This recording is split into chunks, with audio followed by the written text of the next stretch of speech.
Ya, awal mula si Bambu Studio itu lahir di tahun 2016. Ketika itu kita mulai menawarkan jasa perencanaan rumah melalui sosial media ya, melalui online.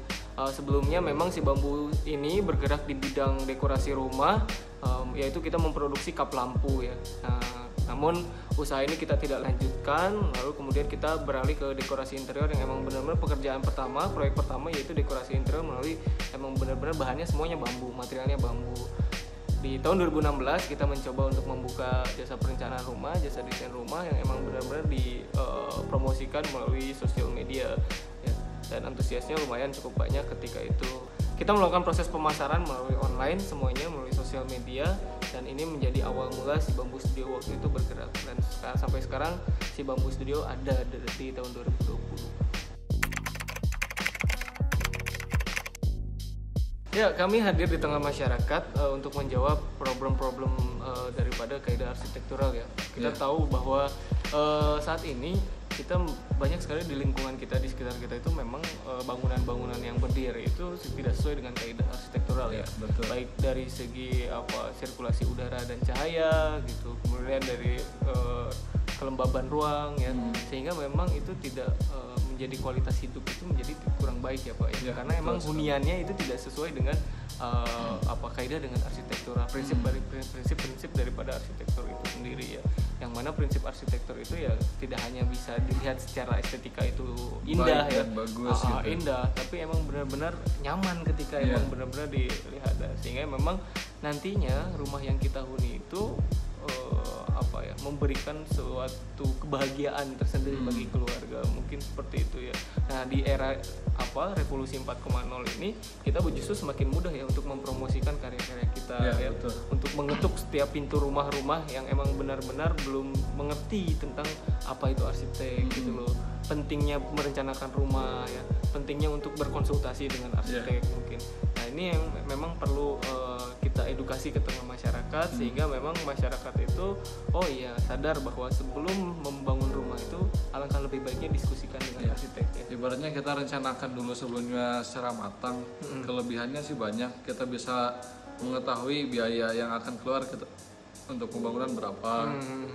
Terus di sisi lain kita bisa memvisualkan apa yang klien mau gitu. Misalkan, Mas saya mau rumah yang ada tamannya, ada kolamnya. Nah kita set taman dengan lokasi yang tepat, dengan sirkulasi yang tepat, dengan aksesibilitas yang baik gitu.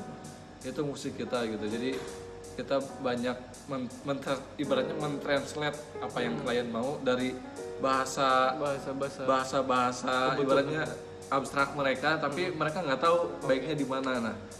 Nah itu peran kita di situ untuk memvisualkan keinginan dan kebutuhan yang klien mau.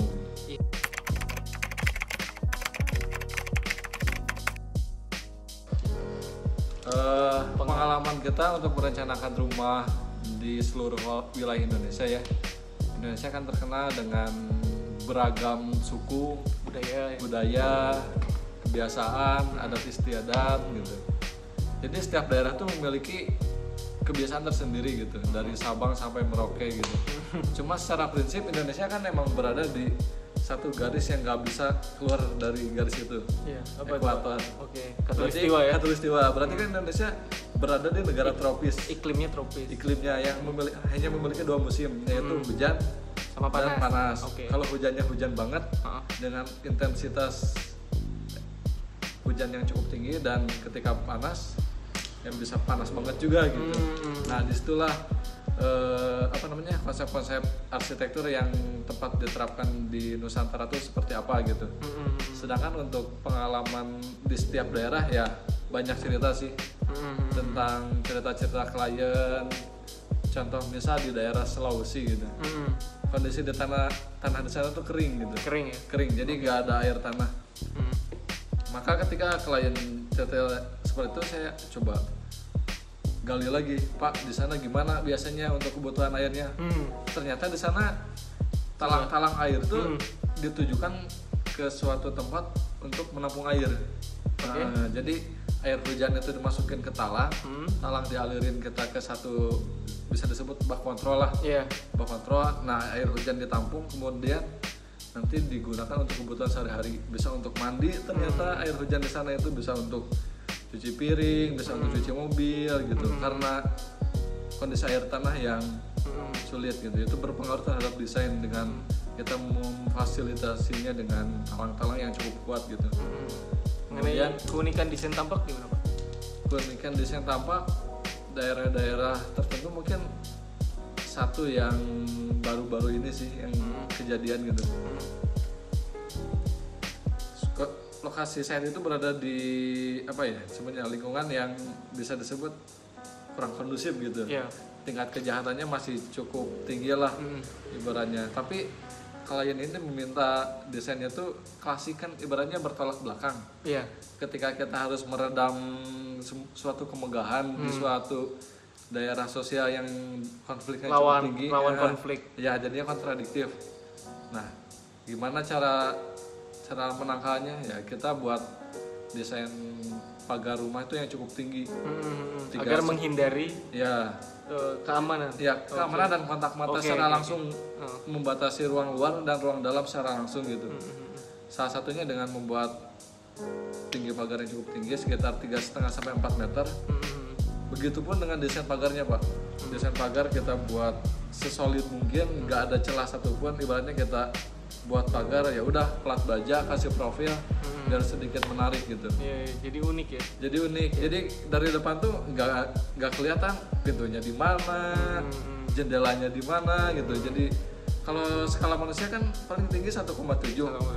Dengan tinggi pagar sekitar 3,5 sampai 4 meter, visual ke dalam rumah tuh nggak kelihatan, nggak terlihat ya, tertutup dengan struktur dinding dan pagar tuh solid gitu, nggak ada celah sedikit pun. Mungkin itu sih beberapa cerita di Indonesia.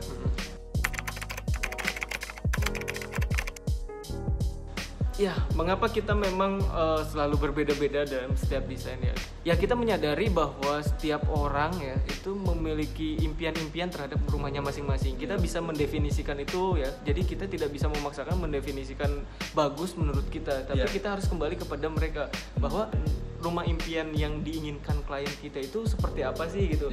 Jangan kita akan menghadirkan nostalgia, bayangan-bayangan mereka terhadap rumah-rumah itu, Pak.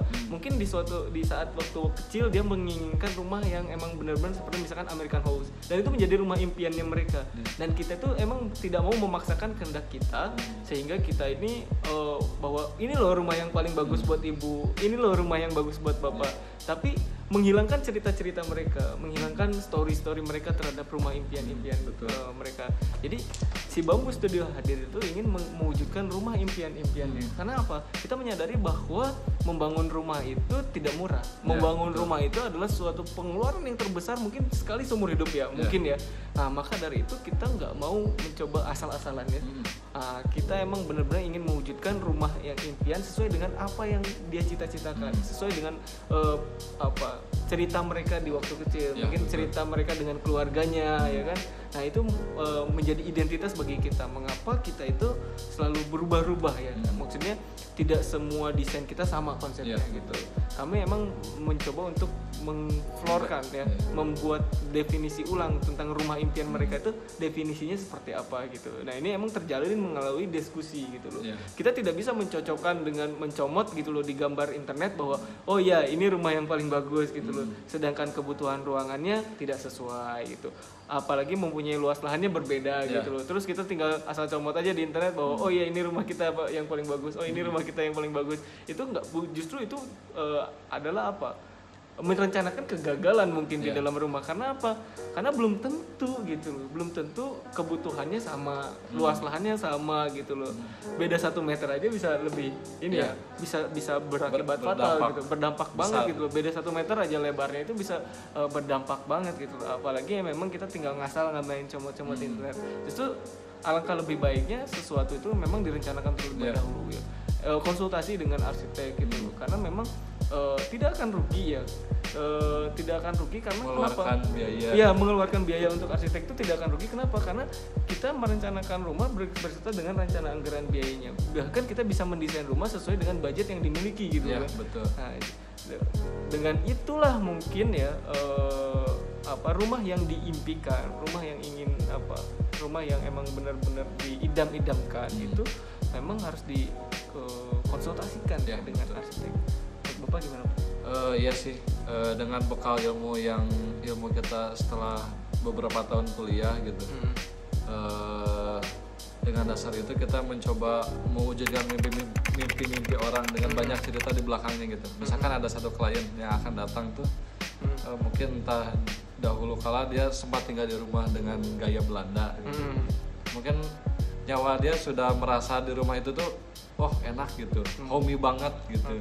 Jadi ibaratnya hubungan ruang tamu dengan ruang keluarga, maksudnya ruang keluarga dengan ruang private-nya tuh berdekatan.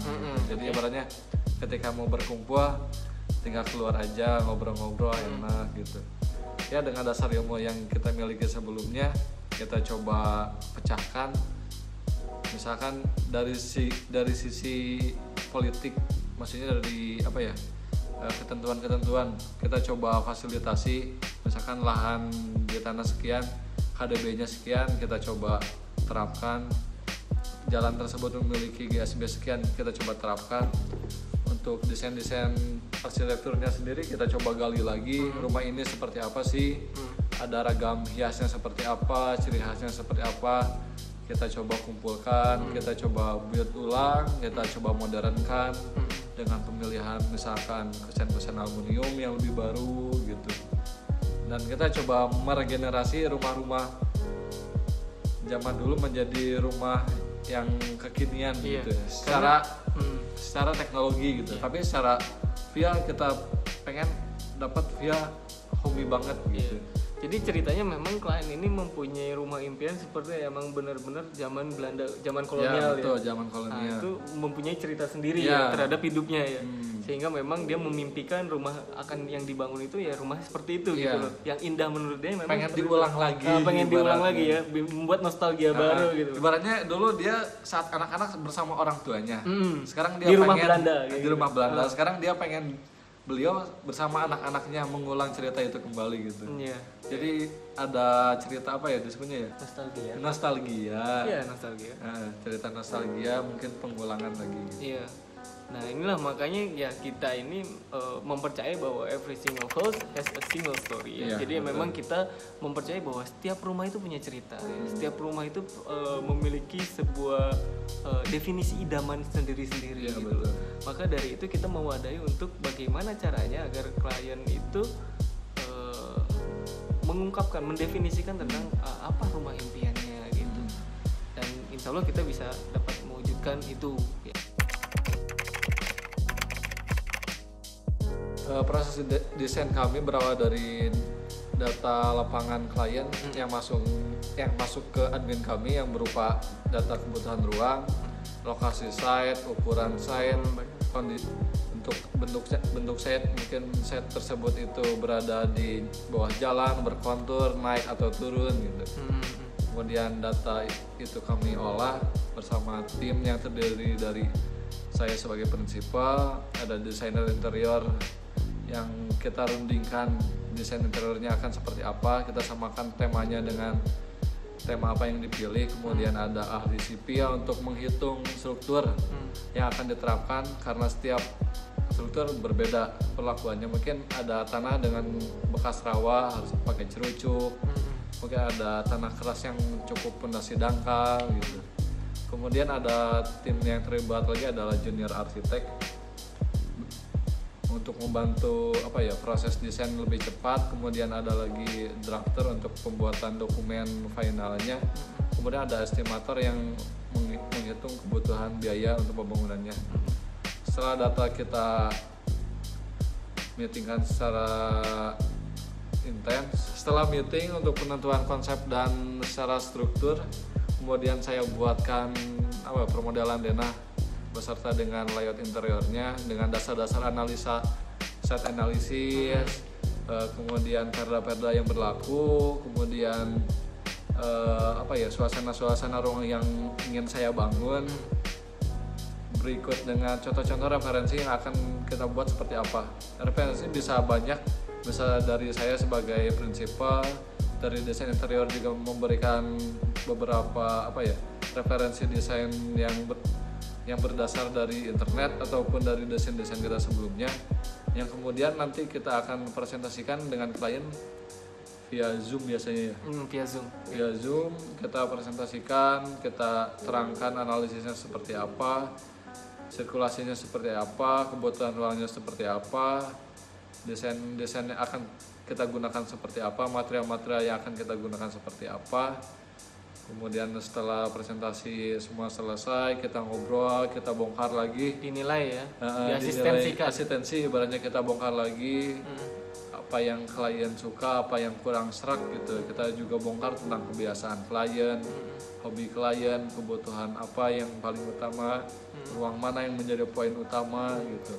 Kita coba olah lagi, kemudian kita setelah meeting selesai kita coba keep masukannya, kita coba masukin lagi ke desain yang sudah kita buat setelah disetujui dan dari masukan itu kita coba olah, coba masukkan berikut dengan permodalan fasadnya untuk tahap selanjutnya gitu. Fasad ya dengan build fasad. Setelah fasad jadi kita coba kirim lagi. Untuk selanjutnya sih kita cukup dengan via WA aja biasanya, dengan kirim bandel gambar bisa terdiri dari denah, tampak, potongan biasanya, dan 3D ya. Dan 3D ya untuk dasar-dasar awal. Ketika klien oke, misalkan langsung dengan proposal desain yang kita ajukan pertama, baru kita distribusikan desain tersebut ke beberapa tim kami gitu untuk bergerak secara cepat. Desain interior langsung memulai desainnya, kemudian ada proses mapping struktur juga oleh junior arsitek, mapping struktur yang dibantu dengan ahli struktur juga tentunya. Lalu kemudian dari mapping oleh junior arsitek, kemudian kita distribusikan juga kepada drafter ya. Untuk pembuatan dokumen secara rinci, yang pada prosesnya kita ada proses timbal balik, di mana saya selaku sebagai arsitek akan mengecek juga apa yang telah dikerjakan, apakah sudah sesuai dengan prinsip awal, apakah ada yang melenceng. Begitupun dengan ahli struktur akan mengecek juga struktur yang sudah ditentukan apakah realisasi dengan benar apa tidak, sesuai dengan desain nggak ya. Dan kita sinkronkan juga dengan desain interiornya, apakah ada miss terhadap struktur, terhadap kusen bukaan tersebut gitu. Dan proses itu sangat membutuhkan waktu yang cukup lama juga, karena banyak ilmu yang diterapkan dalam satu rumah. Akhirnya kita sering banyak tim yang emang benar-benar terlibat ya Pak ya. Betul. Ada beberapa orang yang terlibat ya. Satu berarti arsitek prinsipal, terus juga desain interior, terus juga ahli struktur, kemudian ada junior arsitek ada drafter, kemudian ada estimator ya. Ada 6 orang yang terlibat di dalam proses pendesainan. Jadi tidak mudah ya dalam proses pendesainan itu. Nah, ini yang perlu dipahami mungkin ya.